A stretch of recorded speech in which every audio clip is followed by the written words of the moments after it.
C'est un combat perdu d'avance. Un bras de fer entre terre et mer.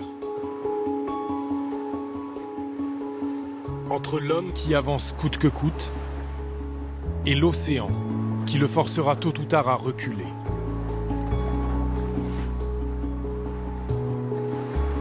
L'histoire du vieil homme et la mer, sauf que ce vieil homme-là ne défie pas un monstre marin, mais l'océan tout entier.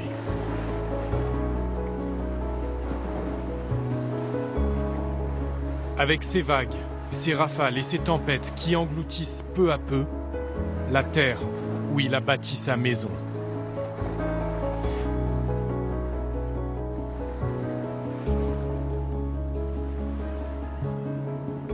Benoît Barterotte est né ici, sur la pointe du Cap Ferret, une presqu'île entre l'Atlantique et le bassin d'Arcachon que les courants menacent d'emporter.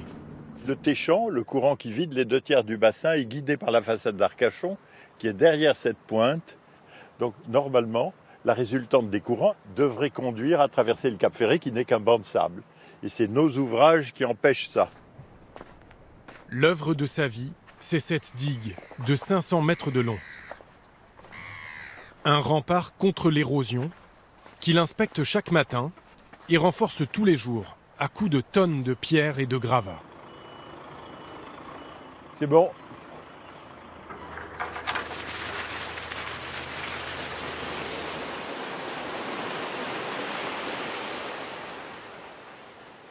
Là, tu as combien? Il doit avoir 24 tonnes. 24 tonnes 8. Hein? Ça coûte cher, ça? C'est pas donné, mais c'est le prix à payer pour que ça soit beau. Tu as le bon de pesage, et ça dure comme ça depuis 32 ans. 32 ans que Benoît Barterotte défend son terrain contre les assauts de la mer. En 2008, ce richissime homme d'affaires reconnaissait avoir dépensé 5 millions d'euros. Depuis, la facture n'a cessé de grimper, mais lui a arrêté de compter.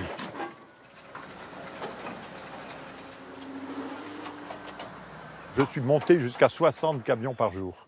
Quand il a fallu contrer ces 380 millions de mètres cubes qui arrivaient 2 fois par jour au début, il fallait donner un grand coup d'épaule. C'est-à-dire là, il fallait envoyer énormément de poids de suite. Et aujourd'hui? Aujourd'hui, non. Aujourd'hui, je suis dans l'entretien. En gros, c'est 1000 camions par an. Soit 200 000 euros chaque année, rien que l'entretien. Pour ces camions chargés de pierres, de poteaux électriques et de tuiles qui viennent combler les interstices. Tu centres bien, vas-y. Vas-y. Voilà, là tu peux verser. Un gouffre financier. Pour sauver ce bout de territoire, il a littéralement jeté sa fortune à la mer.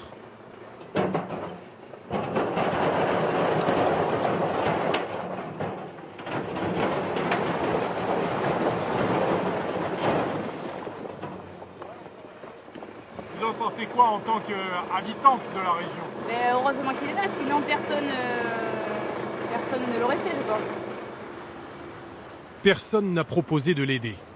Ni ses voisins, ni les pouvoirs publics. Benoît Barterotte a fait fortune dans la mode au début des années 70. À l'époque, il passe sa vie dans les avions. Lorsqu'il revient sur la terre de ses parents après chaque hiver, il mesure les dégâts des tempêtes. Là, ici, vous avez la maison des Balgueries. Qu'est-ce qui s'est passé? Attendez, Là, la mer avance à l'époque de 100 mètres par an. Et la maison s'est effondrée, là? Bien sûr, tout partait à l'eau. Au début, c'était des dunes qui partaient, des blocos albans. Puis là... Et là, vous vous êtes dit quoi ce jour-là? Je me disais, mais c'est le plus bel endroit du monde, l'endroit où j'étais enfant, et c'est ça qu'on fait. C'est comme ça qu'on le défend. Ouh là là, j'étais fou. Et j'entendais tout le monde qui disait, mais on peut rien faire, la langue au chat, etc., etc. Et les pouvoirs publics disent qu'on peut rien faire, etc. Donc j'étais outré qu'on dise ça, et ça me semblait invraisemblable. Donc j'ai commencé ma digue en 85, j'ai atteint la longueur actuelle en décembre 95. Depuis, on n'a plus jamais reculé d'1 centimètre. Une pointe qui perdait 110 mètres par an avant que je commence ma digue. Alors ici, tu vois... Il en est persuadé. À lui seul, il a sauvé un petit morceau de France. Ça, c'est ce qu'on appelle le plan de prévention des risques du littoral. Voilà, ici, la pointe, en 2014 était prévu là, par les autorités. Voilà. Là, Tout ce qui est en dessous. tout ce qui est en dessous aurait disparu. Ma digue étant là, et vous voyez, n'a pas bougé d'1 centimètre. On est toujours là. Il n'y a rien qui a bougé. Ça aurait disparu s'il n'y avait pas eu votre digue. Voilà, c'est officiel, c'est pas officieux. L'État avait tiré un trait sur l'extrême sud du Cap Ferret. Accepter que cette pointe qui ferme le bassin d'Arcachon disparaisse de la carte. Benoît Barterotte tient bon, mais face à l'érosion, il est l'un des derniers en France à résister.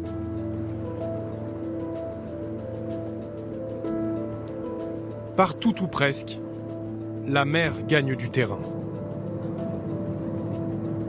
Le littoral recule de 2 mètres chaque année en Aquitaine et le phénomène s'accélère. L'érosion frappe toutes les côtes françaises, sableuses, calcaires ou granitiques.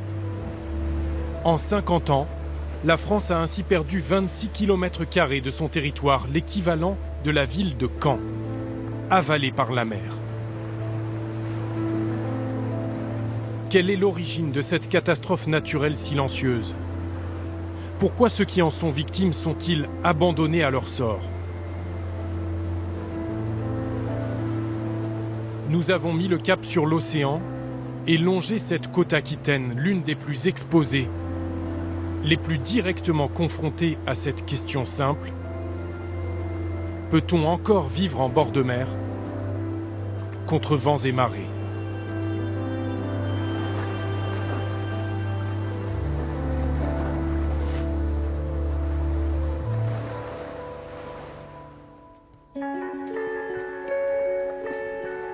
Pour mesurer la puissance de l'érosion, il faut la confronter à la plus grande barrière naturelle de la région, la dune du Pilat. Cyril Mallet la gravit chaque année avec son équipe. Ingénieur géologue, il sait que les vagues et le vent peuvent déplacer des montagnes et forcer la plus haute dune d'Europe et ses 50 millions de mètres cubes de sable à reculer. Équipés d'antennes GPS, ils vont arpenter cet immense tas de sable pour en tirer une carte en 3 dimensions. Donc chacune fait un profil. Nord et sud, Nord et les profils extrêmes. Ensuite, on fait le trait de côte et a priori, on devrait se rejoindre ou s'apercevoir. Et là, ensuite, on remonte faire les 2 profils du milieu. D'accord. Ok. Donc là, on est parti pour marcher jusqu'au regroupement des gens là-bas. Pendant 5 heures, ils vont enregistrer des coordonnées GPS tous les 15 mètres. Observation enregistrée. La dune est la plus grande attraction touristique de la région, la plus grande menace aussi pour les campings, commerces et logements qui l'entourent. Ce qu'on cherche à voir, c'est l'avancée globale de la dune. Est-ce que le volume de sable reste constant? Est-ce qu'il y a une progression de la dune vers la forêt? Et en fait, si on fait ces mesures-là, c'est surtout pour voir par rapport aux enjeux qui sont derrière, s'ils sont directement menacés à la fois par l'avancée dunaire et par l'érosion côtière. Le vent pousse cette montagne de sable vers les terres. Et la mer grignote la plage. Les géologues s'en aperçoivent en relevant ce qu'ils appellent le trait de côte, la limite où s'arrêtent les vagues à marée haute, une ligne qui évolue d'année en année. Le recul du trait de côte, il varie de 1 à 3 mètres par an.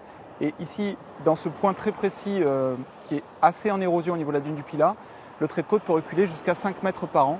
Et ça, c'est pris en moyenne sur plusieurs décennies. Il y a 10 000 ans, le trait de côte se situait 150 km plus loin dans la mer.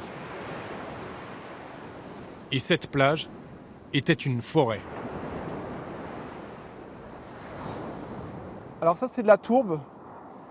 Bon, on appelle ça un paléosol. Ça traduit la présence d'une forêt relativement ancienne. En fait, ce sont des débris végétaux, ce sont des débris de pins. L'érosion est un phénomène millénaire. Pourtant, la France a attendu 2015 pour lancer un plan de gestion du trait de côte. Pourquoi est-ce qu'on a autant tardé avant de prendre vraiment la mesure de ce phénomène et de l'étudier de façon précise et scientifique? De tout temps, on a essayé de comprendre ces phénomènes d'érosion. Depuis quelques années, Travail. tu as préparé les cartes. Donc, là, dans un premier temps, on regarde juste les données sur la dune du Pilat. Leurs travaux ne permettent que de décrire des tendances, comme l'évolution de la hauteur de la dune. Tu vois que la crête là, on est à 110 mètres. 110, 559. L'an dernier, c'était quoi? 109,2. Donc en fait, la dune s'est élevée, elle a pris 1m30 entre 2016 et 2017. Mais ce qui les inquiète, c'est que la dune recule très rapidement vers les terres. Entre 2000 et 2017, on a perdu 45 mètres. 45 mètres en 17 ans. Ce recul des plages est directement lié au mouvement de sable sous-marin. Pour pouvoir faire des projections précises, il faudrait cartographier les fonds à l'aide de sonars, et ils n'en ont pas les moyens. C'est une zone qui est extrêmement dure à mesurer. C'est-à-dire qu'il est difficile d'avoir une vision qui pénètre à travers la couche d'eau pour aller mesurer la bathymétrie, c'est-à-dire le relief du fond. C'est également dur d'y accéder en bateau, ou en jet ski, ou avec d'autres moyens, pour aller faire des mesures, puisqu'il faut attendre que les conditions météo et de houle soient relativement calmes pour le faire. Donc cette information manque. On pêche dans la connaissance de la dynamique des bancs de sable qui sont sous-marins, et également des flux sédimentaires et des volumes présents. Alors qu'on photographie les plages depuis des décennies, on ignore donc presque tout de la face immergée de l'érosion. Or, dans certains cas, il est déjà trop tard. Nous remontons la côte tout au nord de l'Aquitaine, jusqu'à Soulac. Ici, la mer a pris tout le monde de court.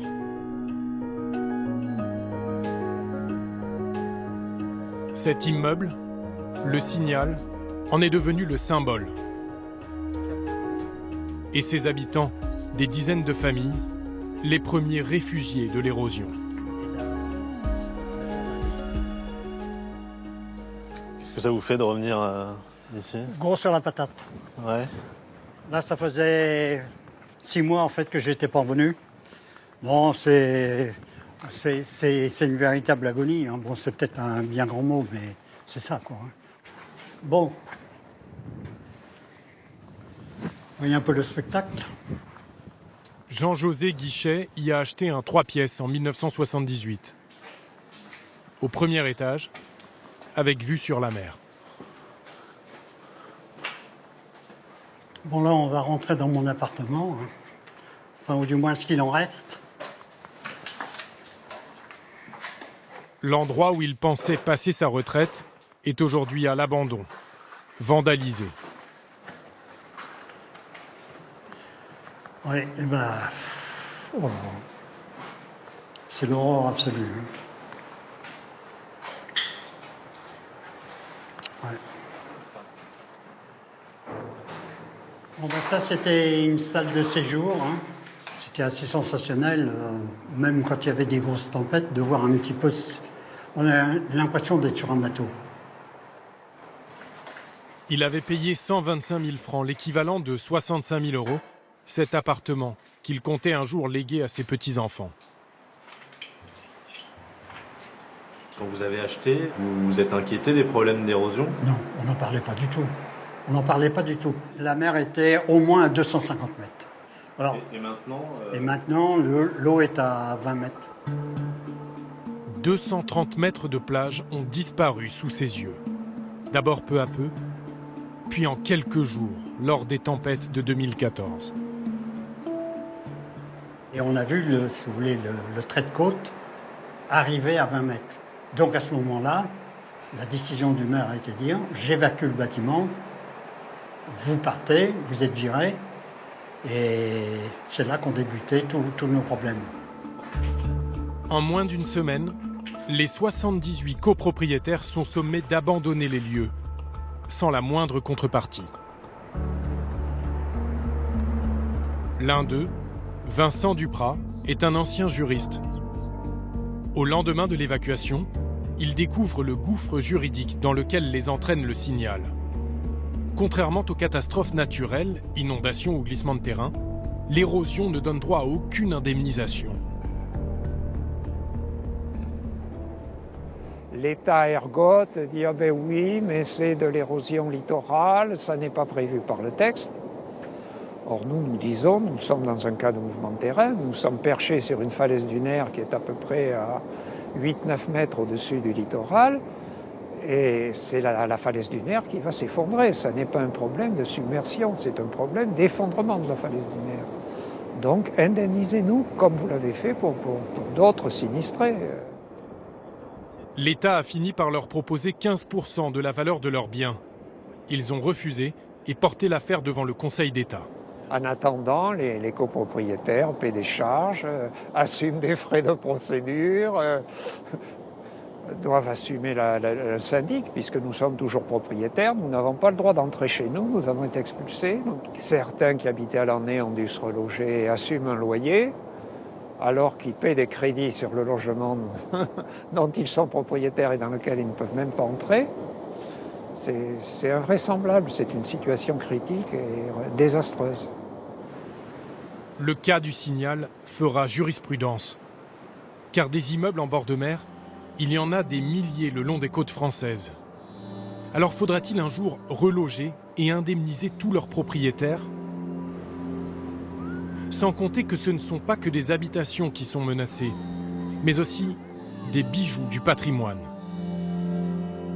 Nous traversons l'estuaire de la Gironde en direction de Talmont.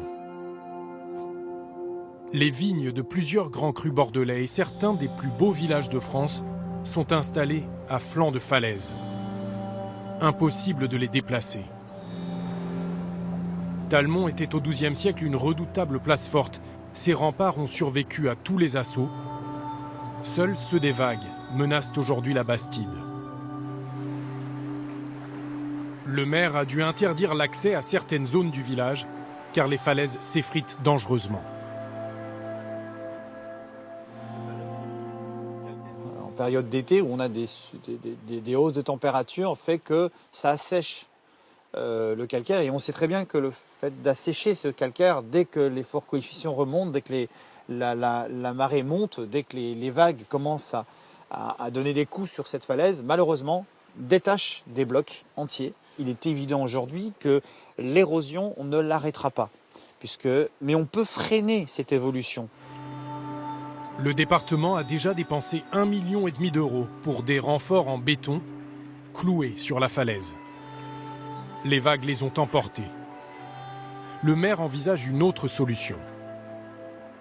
L'idée, c'est d'installer des blocs calcaires qui, style sabot, comme dans un port par exemple, à une certaine hauteur. Bien sûr, ça ne va pas aller jusqu'à au-dessus des remparts, ça va aller jusqu'à l'enrochement traditionnel, l'enrochement qui a pendant des années protégé notre commune pour permettre ce frein. De nouveaux travaux estimés à 1,2 million d'euros, 4 fois le budget du village. L'État, sur ces 1,2 million, combien est-ce qu'il est prêt à prendre en charge ? Pour l'instant, l'État ne donne rien. Alors qui sauvera Talmont de l'érosion ? L'État s'y refuse, les habitants n'en ont pas les moyens. Le maire va donc lancer un SOS, un appel aux dons auprès des 500 000 touristes qui s'y rendent chaque année. On paye un parking, alors est-ce que le parking ne sert pas déjà un peu à ça ? Apparemment, ça suffit pas. Alors il faut aller un petit peu plus loin. Parce que les gens sont quand même contents de venir, quand on voit aujourd'hui le nombre de gens qu'il y a. Est-ce que vous seriez prêt à payer, vous ? Par exemple. Je sais pas, j'ai pas d'argent, mais pourquoi pas ? Mais tu le ferais pour, si jamais c'est le seul moyen pour préserver le site ? Bah oui. Et toi ? Moi ? Oui. Bah si je serais plus grande, oui. Des villages au bord du gouffre, il en existe déjà des dizaines sur les côtes françaises. Dans 50 ans, ils seront plus d'une centaine, certains en partie détruits. Mais face à l'érosion, suffit-il de dépenser toujours plus ? Pour la première fois, une ville entière envisage de battre en retraite. Lacanau. En 2014, ce haut lieu du surf en France, habitué aux fortes houles, est totalement dépassé par les éléments. Une succession de tempêtes s'acharne sur le front de mer.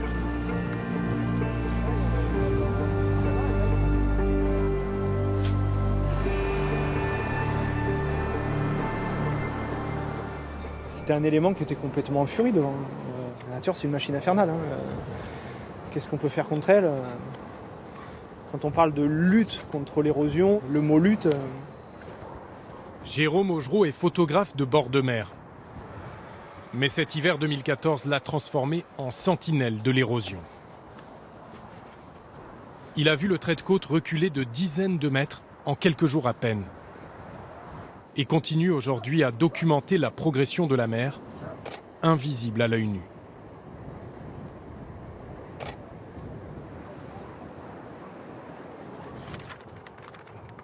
Ça, c'est Lacanau vue du ciel. Ça, c'est le front de mer de Lacanau-Océan en vue aérienne.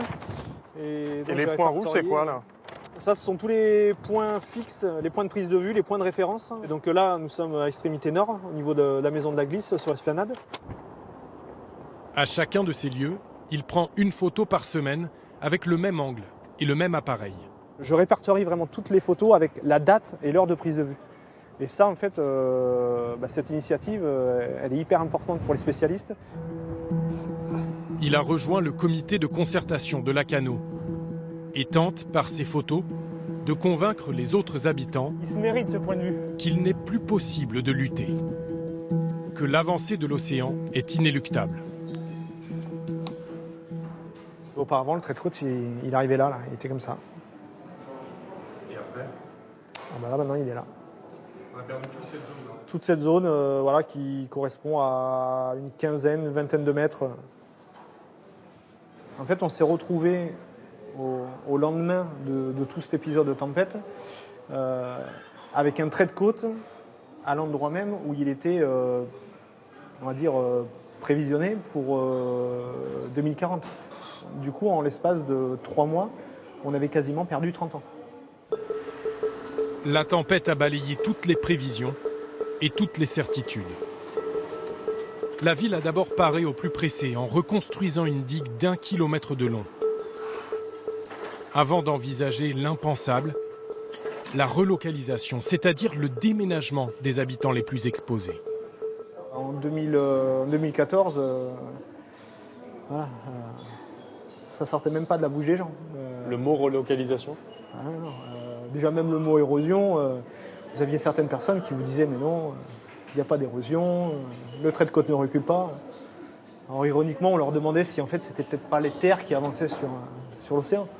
Là, il faut penser dans l'intérêt collectif pour les générations à venir et sur du moyen, très long terme. Une digue à moyen terme et à très long terme peut-être, la disparition de toute cette partie de la ville. Logements, magasins, centres de vacances rayés de la carte. Ce serait le plus grand projet de relocalisation concerté au monde. L'adjoint en charge du dossier, Martin Renard, se veut rassurant. La relocalisation n'est qu'une des pistes envisagées, mais le plan est déjà tracé. Oui, ça nécessite beaucoup de pédagogie. Ça veut dire que les commerces qui sont derrière moi étaient inclus dans ce scénario-là, dans les calculs qu'on a fait de relocalisation. Donc en fait, tout cet espace qu'on voit ici, donc les commerces ici, plus tous les logements à droite et à gauche, on était sur environ une centaine de commerces concernés et environ 1200 logements. Pour l'instant, la mairie n'exclut pas la construction de nouvelles digues.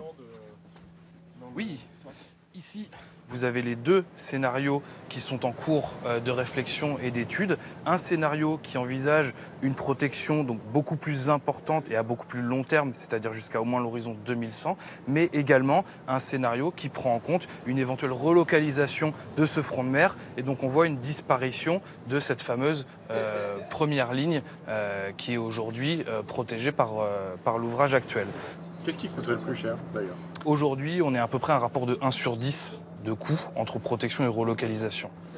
La relocalisation coûterait 10 fois plus cher que la protection, oui. 500 millions d'euros, contre 50 millions pour simplement renforcer la digue. Mais à long terme, selon lui, les factures sont comparables.